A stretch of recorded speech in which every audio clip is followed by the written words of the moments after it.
बोलिए लक्ष्मी माता की जय।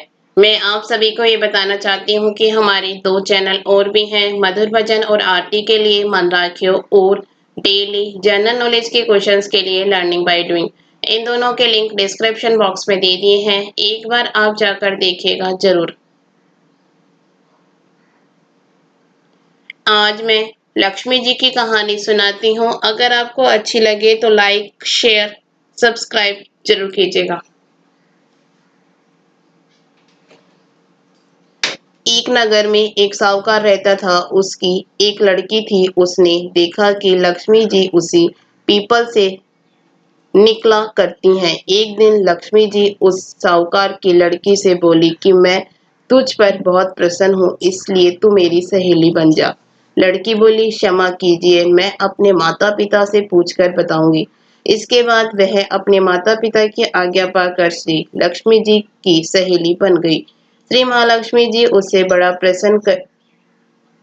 प्रसन्न होकर प्रेम करने लगी। एक दिन लक्ष्मी जी ने उस लड़की को भोजन का निमंत्रण दिया।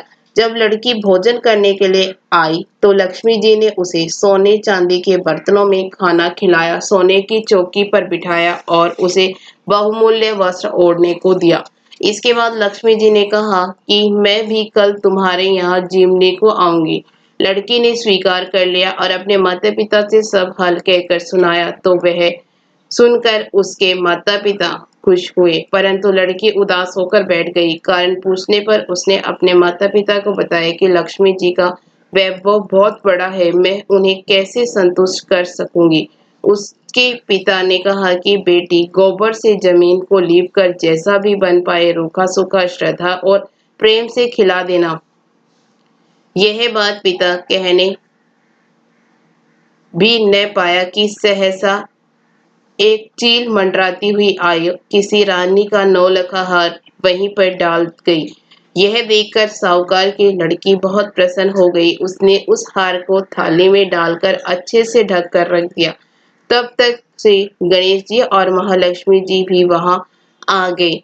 लक्ष्मी जी ने उन्हें सोने की चौकी पर बैठने को कहा। इस पर श्री लक्ष्मी जी ने कहा कि इस पर तो राजा रानी बैठते हैं, हम कैसे बैठें।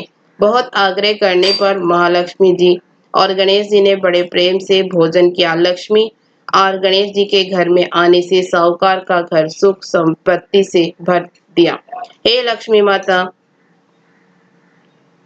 जिस प्रकार उस साहूकार को सुख संपत्ति दी, उसी प्रकार सबको सुख संपत्ति देना। बोलिए लक्ष्मी माता की जय।